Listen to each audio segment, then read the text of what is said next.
నా దృష్టిలో ప్రతీకారం అంటే నిన్ను హవకేళన చేసిన వాళ్ళని, నిన్ను చిన్న చూపు చూసిన వాళ్ళని, నీ గురించి తప్పుగా చెప్పుడు మాటలు చెప్పిన వాళ్ళని, వాళ్ళ మీద in case in front of ఫ్యూచర్లా నువ్వు కక్ష సాధింపు చేయాలనుకుంటే ఒక మనిషిని కొట్టో, తిట్టో, చంపో, లేకపోతే బాధ పెట్టో కాదు.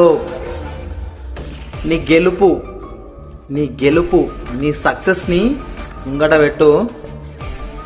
అంతకన్నా పెద్ద దెబ్బ ఈ భూప్రపంచంలో ఏది ఉండదు.